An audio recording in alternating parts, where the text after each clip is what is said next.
Dope Thief is a gritty, grounded series. While it's well produced and reasonably well paced across its 8 episodes, it's also a show held back by plot contrivances and wonky character writing. That's a real shame, because there's a lot to like here, but you'll have to switch off your brain to fully enjoy it.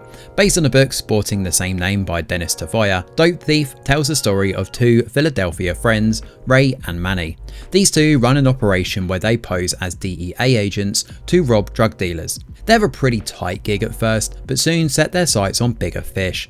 They're desperate to escape what they call the Trap, which is their colloquial nickname for the inescapable pool of Philadelphia's crime scene. For their latest job, the pair bring in a guy called Rick to help out, and together decide to steal from an organised narcotics operation out of town. Unfortunately, it turns out the place is actually under DEA surveillance, and inevitably everything goes south fast. Ray and Manny take off with the gear, but light up a huge firestorm behind them, as someone, nicknamed The Voice, but sounding suspiciously like Jigsaw from Saw, starts hunting them down. Soon, Ray and Manny find themselves thrown through the ringer, with the DEA and vicious biker gang members after them. Whether these 2 will make it out alive is anyone's guess, but DEA agent Mina is determined to make sure they won't. Along the way, Dope Thief walks a fine line between farcical drama and nail-biting tension. At one point, Ray's contact son, whom we learn more about later on, encourages Ray to work with a crazy guy who leads his own gang. The whole thing is a bit of a clown show as they maniacally laugh, throw Molotov cocktails around, and ultimately it leads nowhere.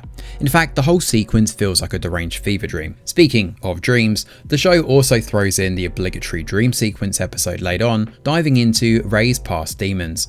It never goes too deeply into this, mostly using it as a reminder of Ray's motivations instead. Less endearing, however, is a crowbarred romance with a defense attorney that is one of the most bizarre inclusions in this series, and yes, that also includes those aforementioned dream sequences too. Meanwhile, Manny is a recovering drug addict, and his focus largely sticks to juggling his relationships and whether to turn on Ray or not. Alongside these 2 are a host of colourful side characters who try to help or hinder these 2 as they evade the authorities. The supporting characters are a mixed bag though, to be fair, and they're not developed particularly well. Early on, for example, we learn that Ray's stepmom Teresa is emotional and deeply loves Ray's father Bart, who happens to be behind bars. But by the end of the season, this characterization evaporates without any real development to justify it. Yes, I'm being careful not to spoil anything here, but if you've watched the show, you'll know precisely what I'm talking about here when I say Teresa should have a much more emotional reaction to a plot beat that occurs. But that's enough of that. The biggest problem here though is that Dope Thief, in trying to be as realistic as possible, sometimes does the complete opposite. Both Ray and Manny make some seriously stupid decisions throughout the season.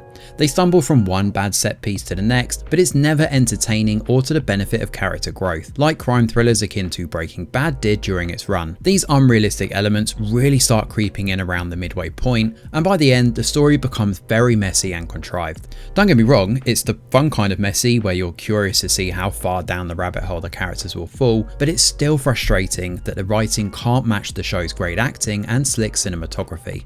To be honest though, Apple TV Plus has a growing reputation for shows like this, ones that look great but stumble on the writing front. Prime Target, See, Surface, and Truth Be Told's final 2 seasons are but a slice of this slip in writing quality. And Dope Thief doesn't quite fall all the way into the pit, but it's dangerously close to falling in. This is a kind of series you really need to binge in order to overlook its plot holes, which is why I think the show will do better now that all episodes are available to watch on Apple. But ironically, in the desire to capture a consistent audience and release 1 episode a week during its run, that's perhaps done more damage to this one than anything else. It's not outright bad, but it's also a rather dopey series overall. Thanks for watching, and do let us know your thoughts in the comments below. Smash a like or subscribe to the channel, your support is very much appreciated. I'm Greg Wheeler, and from all of us over here at The Review Geek, we'll see you on the next video.